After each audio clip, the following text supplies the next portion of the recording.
3, 2, 1, gravando. Começando mais um episódio do Contra a Cultura, 10º episódio dessa nossa temporada de 14 episódios. Muito obrigada a você que nos acompanha aqui através do vídeo, você que nos acompanha através da Rádio Novo Tempo e a você que nos acompanha também através do nosso podcast, nosso canal de podcast aí no seu celular. Ou quem sabe você está ouvindo a gente no computador também, não sei. Você está em outro país, está aqui no Brasil, acompanhando a gente aí fazendo o seu exercício, voltando para casa, indo para o trabalho. Obrigada pela sua companhia, pelo seu carinho de sempre, tá bom? Os feedbacks aqui também em relação ao Contra a Cultura, a gente fica bem feliz. Estamos eu, Isaac Rezende, Maiara Costa. Tudo bem, Isaac? Tudo bom, Bianca, Maiara Costa. Prazer estar aqui de novo pra gente falar aí das coisas legais da Bíblia, né? Tá animadão, Isaac? Eu tô tão animado quanto um filho da mãe. Maiara, tudo bem? Tudo ótimo, Bia. Graças a Deus. Então, beleza. Aí pra você falando, como que o Isaac tá falando? Não entendi nada. Esse é o título do nosso episódio de hoje.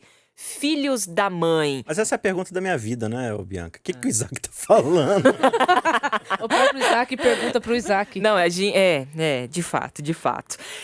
Mas, Isaac, você é um bom filho da mãe, viu? Obrigado. Você é um filho da mãe de respeito, viu? Não, porque a minha mãe é uma boa mãe, né? Então eu sou um excelente filho da mãe. Somos todos filhos de uma mãe, graças a Deus, né? Que nos coloca essa figura tão especial na vida. E é exatamente isso que Paulo vai falar hoje aqui, na continuação do capítulo 4. Filhos da mãe, né? Ou de uma mãe. E ele vai falar aqui sobre Agar e sobre Sara, resgatando aí a história dessas duas figuras femininas ali da vida de Abraão e tudo mais, né? Então a gente convida você aí a abrir a sua Bíblia para a gente continuar lendo aí o capítulo 4 do livro de Gálatas. Nós vamos ler e estudar hoje a partir do versículo 21 até o 31. 10 versículos aqui para a gente poder estudar e conversar, beleza? Vamos juntos aí, todos com a Bíblia aberta. Bom lembrar que é a lição de número 10 do nosso guia de estudo da Escola Sabatina.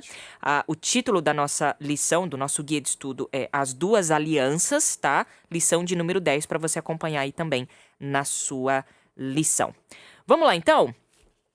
Digam-me, vocês que desejam viver debaixo da lei, acaso sabem o que a lei diz de fato? Olha a pergunta aí que Paulo começa, né?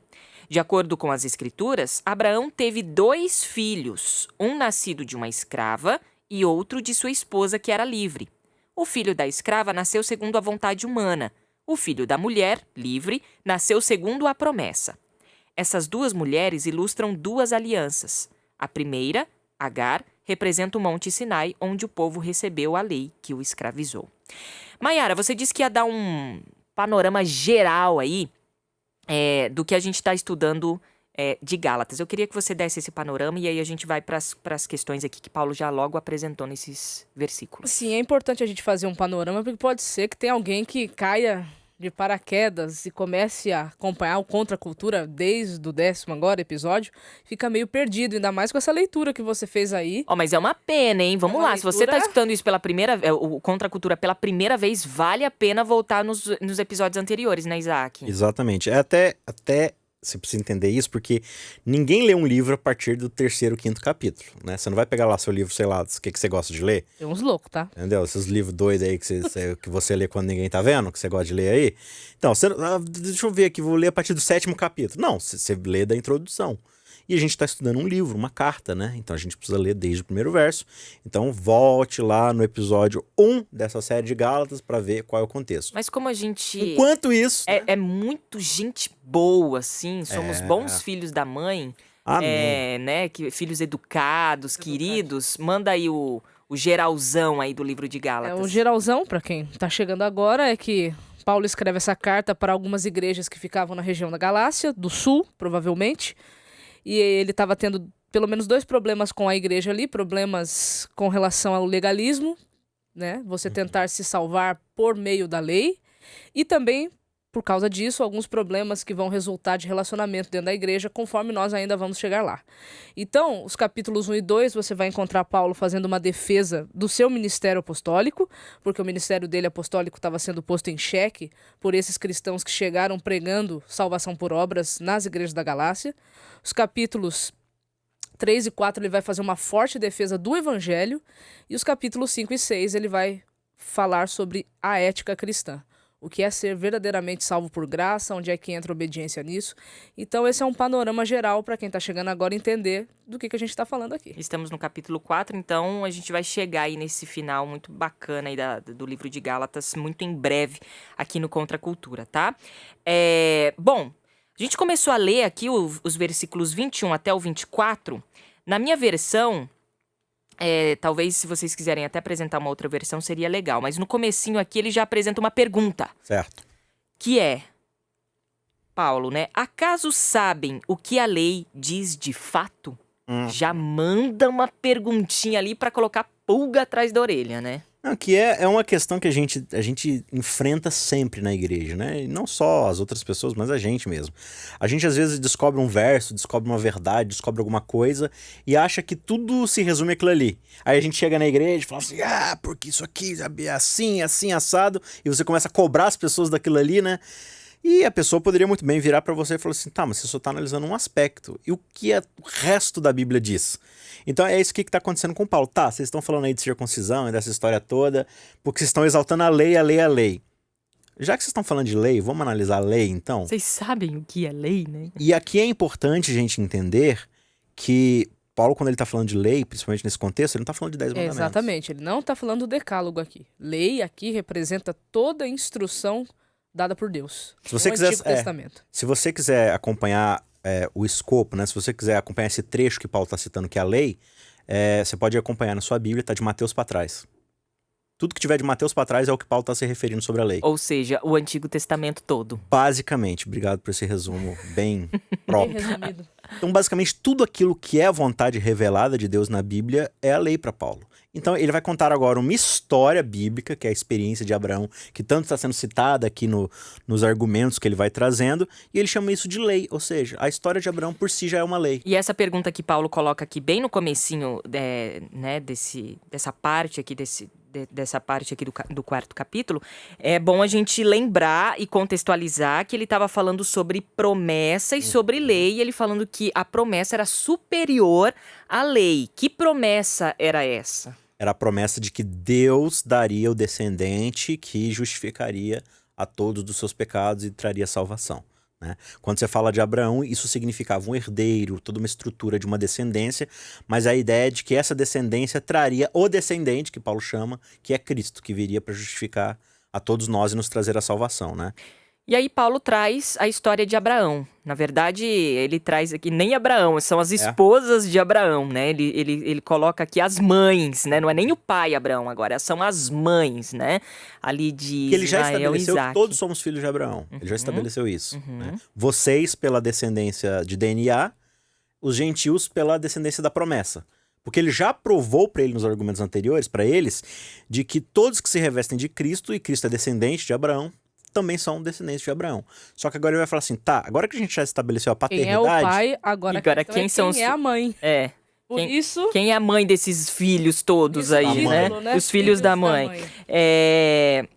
Na verdade, é ao contrário, né? Quem é a mãe desses tantos filhos que eu vou colocar como herdeiros, né? No versículo 24, eu não sei se o Isaac tá aí com alguma outra versão. Com a NVI. Porque na minha versão aqui tá, essas duas mulheres ilustram duas alianças, né? Que Paulo apresenta aqui Agar e Sara. Mas no versículo 24, parece que aparece uma palavrinha ali que gera muita dúvida, que é a tal de alegoria. Sim. A Ferreira de Almeida vai trazer alegoria, a NVI que traz ilustração. É basicamente a mesma ideia. A gente tem a noção de, quando fala de alegoria, de pensar em fantasia, né? Uma história fictícia. Não, alegoria é quando você aplica, pode ser um fato, pode ser uma história realmente que aconteceu, pode ser uma história como as parábolas que Jesus utiliza muitas vezes, né? Que são histórias fictícias, mas que elas têm um intuito pedagógico de apresentar uma verdade de acordo com as lições traçadas. Mas Paulo está dizendo que a história de Abraão, por exemplo, Sara, Agar, foi ficção? Não, porque... Tanto que ele fala, vocês não sabem o que a lei diz. Então, isso a Bíblia já registra isso. O que ele está falando só que a partir de agora, eu vou utilizar a história delas como uma alegoria. Então a gente vai... Tanto é que... Uma história verídica, mas Isso. vou tirar lições aqui. Tanto que nos versos 22 e 23 ele fala, pois está escrito que Abraão teve 2 filhos, um da escrava, outro da livre, né? O que nasceu debaixo da escravidão, outro que nasceu para a liberdade. Então ele já trata isso como uma história, só que aí no verso 24 ele vai falar, tá, agora que a gente já estabeleceu os processos históricos, vamos então para a parte alegórica. Isso aqui, a partir de agora, e até bastante interessante a gente analisar, porque muitas vezes a gente lê a Bíblia de qualquer jeito, né? A Bíblia ela te dá dicas de como ela quer ser lida. Entendeu? Então, aqui neste momento, Paulo está deixando claro, a partir de agora vocês vão entender o que eu estou falando de forma alegórica. Então, eu não posso simplesmente sair alegorizando qualquer coisa na Bíblia. E tem muito sermão que tirando é lições assim, da minha né? cabeça. Olha que legal, isso aqui dá pra eu... Aqui no livro de Cantares fala que a mulher tem 2 belos seios. Então, um seio é o Velho Testamento, o outro é o Novo. Eu já ouvi gente falando isso. Ah, meu Deus. Entendeu? Cara, quem te deu o direito de alegorizar isso? Não temos essa propriedade, né? Paulo tinha, porque era inspirado, foi credibilizado como apóstolo, era um outro contexto, Não só né? isso, também dentro daquele contexto cultural, a linguagem alegórica era o mais alto nível de Sim. conversa que poderia ter. A tradição rabínica entendia as alegorias como uma forma muito alta de tipo de pensamento. Então, você chega a contar uma história e essa história tem uma lógica e você tira, a partir dessa lógica da história, as lições, isso para a tradição rabínica era assim, só gente fera conseguia fazer isso. Hoje, no nosso pensamento mais moderno, isso não faz tanto sentido, né? Tá, a gente tá falando de alegoria. E qual foi, de fato, a alegoria de Paulo? Então aqui Paulo ele vai trazer 2 figuras muito conhecidas, né, do Antigo Testamento. Uma que é Sara, esposa de Abraão, e outra Agar, que era a sua serva, a sua escrava, e ela era egípcia, né? Ela não era israelita como eles, ela era egípcia. E se você voltar ao Gênesis, então não tem como abolir o Antigo Testamento agora, você precisa voltar para lá para conhecer A história. Agar e Sara.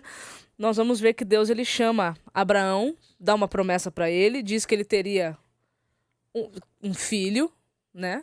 Só que tinha um probleminha. Abraão e Sara já estavam assim, Velhinho. meio que avançados em idade. Sim. Então, humanamente falando, tava um pouquinho difícil eles terem esse filho, né? Não, você imagina a conversa de Abraão com as pessoas, né? Os caras chegavam para Abraão, como é que é o seu nome? Abrão. Abrão significa o grande pai. Como é que é o seu nome? Grande pai. Ah, legal. Grande pai. Você Quantos tem filhos você tem? Nenhum. Quantos anos você tem mesmo? 86. Ah. 86. Aí Deus pega e reafirma a promessa, né? Aí chama ele de Abraão agora. Abraão é pai de um grande número. Mais ainda. Ele sai de grande pai agora para pai de um grande número. grande número. Quantos filhos você tem? Nenhum ainda. Quantos anos você tem agora? Já tô com 100. Já tô com 100. Boa sorte. Então, assim, humanamente falando, a promessa era uma coisa muito surreal, muito louca. Então aí os dois tiveram uma ideia assim, vamos ajudar Deus. Porque eu acho que Deus não entendeu que nós estamos com 100 e você com 90 e que essa idade já não dá mais pra ter menino, né? Então vamos dar uma ajudinha pra Deus. Aí Sara tem a brilhante ideia de chegar pro marido dela e falar, vai lá, pode dormir com a minha escrava.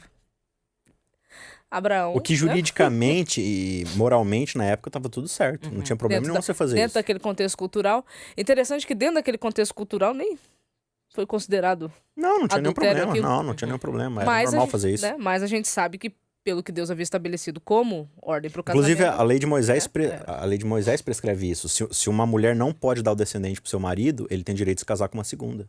A lei de Moisés permite fazer isso. Agora, essa brilhante ideia aí de Sara, na verdade, escureceu muita coisa, né? Pois é, porque...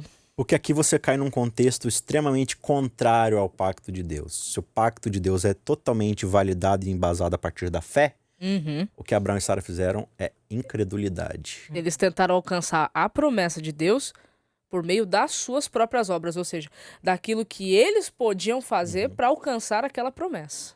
Sem palavras, eles estavam dizendo, eu não creio que Deus tem capacidade de entregar aquilo que ele prometeu. Logo, eu vou me colocar como agente cumpridor dessa promessa. E aí teve um episódio já que, bom, resumindo então, Abraão dormiu com Agar, que era escrava, e sim, teve um filho desse relacionamento. Desse relacionamento que é Ismael. Tá. Só que Ismael não era o filho da promessa.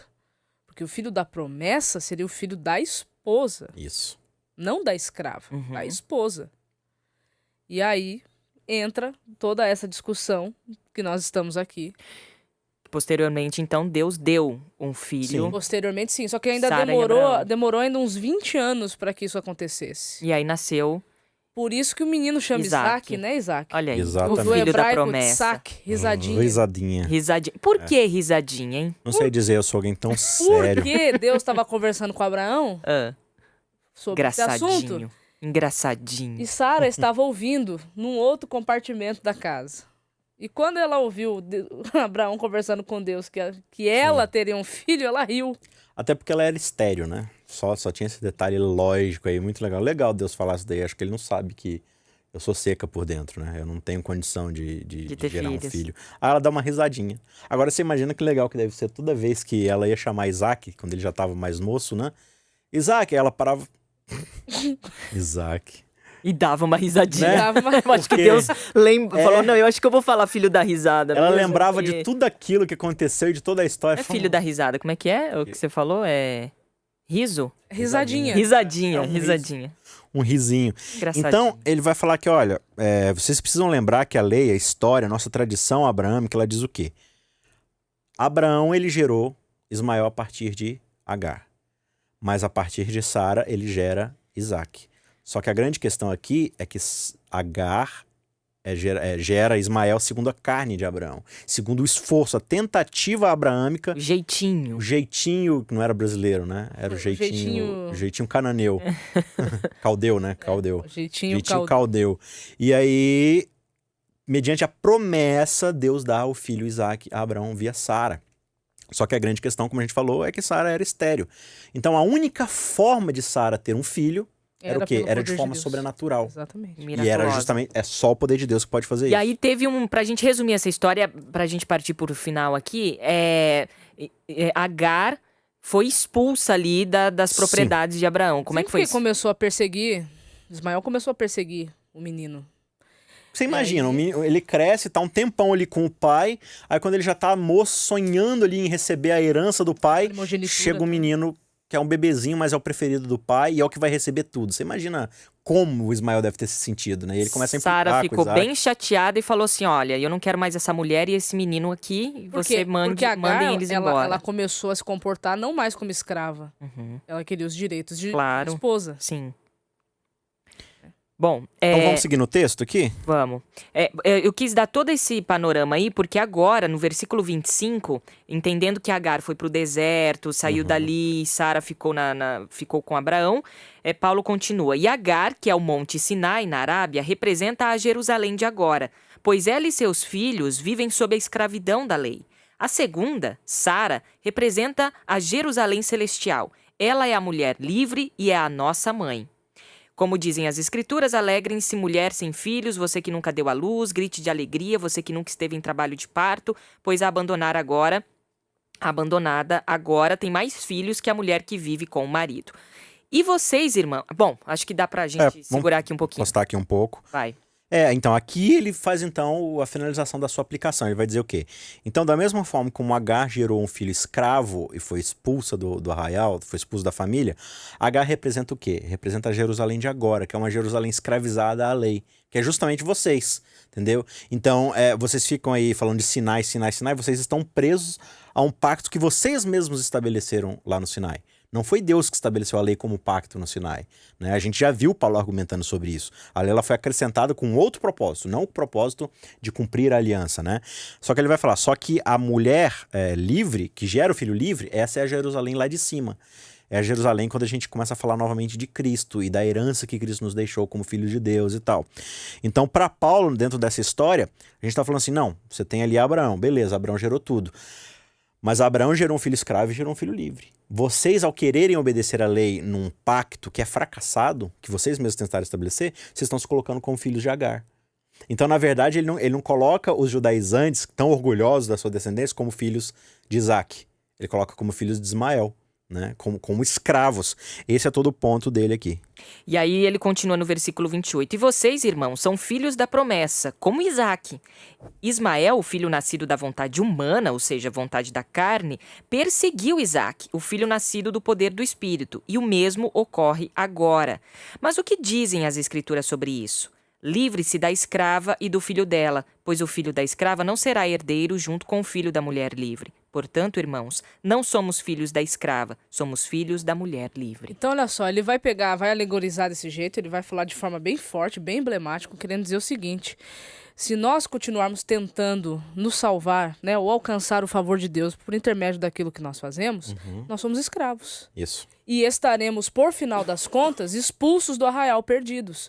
Porque nós não podemos fazer absolutamente nada para voltar a ser aquilo que Deus nos criou para ser, que é o que a lei no Sinai tentou mostrar para aquele povo. Eu criei vocês para serem assim, mas olha o que o pecado fez. Então só eu tenho o poder agora de converter vocês, mas se vocês estão tentando se converter por intermédio daquilo que vocês podem fazer, vocês vão continuar escravos, perdidos. Paulo fala de perseguidos também, né? Que Sim. os filhos da promessa serão perseguidos, assim como Ismael, Isso. que era escravo, perseguiu o filho Pra da... você ver como é que é legal o lance da alegoria, né? Porque ela cobre vários pontos. Paulo tá falando agora assim, da mesma forma como o filho da escrava lá, ele perseguiu o filho da promessa, é o que os judeus estão tentando fazer com vocês. Porque eles perceberam que aquilo que estava prometido para eles não vai ser entregue. Por quê? Porque eles são a tentativa humana e carnal de tentar receber a promessa. Pelo contrário, ele diz aqui no verso 28, né? Vocês são os filhos da promessa. Vocês são filhos de Isaac. Porque vocês foram gerados de forma sobrenatural. Vocês foram convertidos e passaram a se relacionar com Deus de um jeito que era impossível para a carne humana fazer. Deus foi atrás de vocês e buscou vocês, porque vocês na carne eram inimigos de Deus. Então agora que vocês são livres e herdeiros da promessa, os judaizantes estão tentando perseguir vocês, porque eles estão sentindo o quê? Que eles estão perdendo aquilo que eles achavam que era só deles. Então você percebe, e isso é muito verdade hoje, né? A gente, quando vê alguém sendo salvo pela graça, a gente já quer logo jogar o quê? Regras em cima da pessoa. Ah, você agora é, sei lá, cristão, adventista, batista, sei lá. Então, sabia que você tem que fazer isso, você não pode mais comer aquilo, você não pode fazer não sei o que outro. Por quê? Porque eu sou um miserável que está há 20 anos na minha igreja e eu tenho que fazer todas essas coisas. Então agora que chegou alguém e esse alguém está salvo, eu não posso aceitar o fato de que ele está salvo só com aquilo que ele produziu. Então eu quero que ele faça a mesma coisa que eu fiz numa tentativa de equilíbrio, né? De justiça. Não, é a mesma parábola que Jesus usa lá dos trabalhadores. Cada um vai entrando numa hora e todos recebem o mesmo pagamento. Não, mas ele não trabalhou tanto quanto eu. Então a gente começa a perseguir essas pessoas. E isso acontece muito na igreja. A gente tem que tomar cuidado quando isso acontece conosco, mas também para que nós não façamos isso com essas na pessoas. vida de outras pessoas. Exatamente. Olha, Paulo, ele nos traz aqui mais uma vez a questão da não meritocracia, que isso não existe dentro do reino, né? Não existe, a salvação não existe de jeito nenhum. Não adianta a gente bater o pé, não adianta a gente falar, mas e... Não existe mais. Mas não tem mais. Não adianta discutir porque não existe. E Paulo foi perseguido por conta dessa mensagem que na época foi uma loucura, né? Imagina que esse cara louco tá falando e tal. Mas se a gente trouxer para esse nosso tempo aqui agora, nós somos perseguidos também porque deixamos a mensagem da cruz como a principal e a essência do evangelho. Né? Isso. Por isso que Paulo vai falar que é escândalo. A cruz, ela escandaliza, porque ela não é facilmente aceita pelo nosso senso comum. Né? E aí quando a gente está falando de pacto aqui, é interessante que a linguagem de Paulo aqui, ele vai falar o tempo todo de velho pacto e novo pacto. A gente só tem que tomar cuidado porque tem essa corrente filosófica teológica de que antigamente eram salvos pela lei e agora somos salvos pela graça. Nunca foi Sempre foi pela graça. O novo pacto, na verdade, é o pacto que não deu certo. Porque Deus já tinha estabelecido em Abraão, que vem antes do Sinai, a salvação pela promessa. Sim. Né? E quando ele vai até... E é muito interessante você estudar o contexto de onde é dada a lei lá no Sinai. Porque Deus não chega e fala assim, vocês vão obedecer, e se vocês obedecerem, eu vou livrar vocês. Na própria lei está escrito assim, eu sou o Senhor teu Deus que te tirou, que já te salvou, que já te libertou, que já tirei vocês da escravidão. É por isso que Paulo vai falar no capítulo que vem, e no episódio que vem a gente vai falar sobre isso. Deus libertou vocês para a liberdade. Agora vocês estão querendo voltar para a escravidão? Né? Então, quando Deus dá a lei, e nos capítulos 20 até o 24, ele vai dar mais critérios da lei, ele vai ampliar a lei, no final do capítulo 24 o povo vai falar assim, tudo que o Senhor falou, faremos. Então o povo tenta estabelecer assim, não, o pacto é obedecer isso para a gente estar salvo perante Deus, né? Não era. E aí quando você chega lá em Deuteronômios, o povo de novo vai falar assim, Moisés vai reler para aquela nova geração todas as leis, e o povo vai falar assim, o que o Senhor falou, faremos. Deus vira para Moisés e fala assim, esse povo fala palavras muito bonitas e realmente eles querem me servir mesmo. pena que o coração deles não corresponde ao que eles estão falando. Na boca eles falam que vão obedecer, mas no coração, o nosso coração nunca vai conseguir cumprir a aliança. É só Deus que faz. A gente precisa, mais do que falar de graça, a gente precisa entender de fato e experimentar a graça. Bom, então entendemos que somos todos filhos de Sara. E aí a gente termina o nosso episódio de hoje, já prontos e ansiosos para a semana que vem, para a gente dar continuidade aqui ao capítulo... Continuidade não, começarmos aí o capítulo 5 para a gente falar sobre a liberdade que Paulo coloca aqui na carta dele. Galera, obrigada, Isaac, Maiara. A gente volta na semana que vem. Obrigada pelo carinho de todos vocês que nos acompanham. Abraço a todos os filhos da mãe que nos acompanham. Beijo. Valeu, até semana que vem.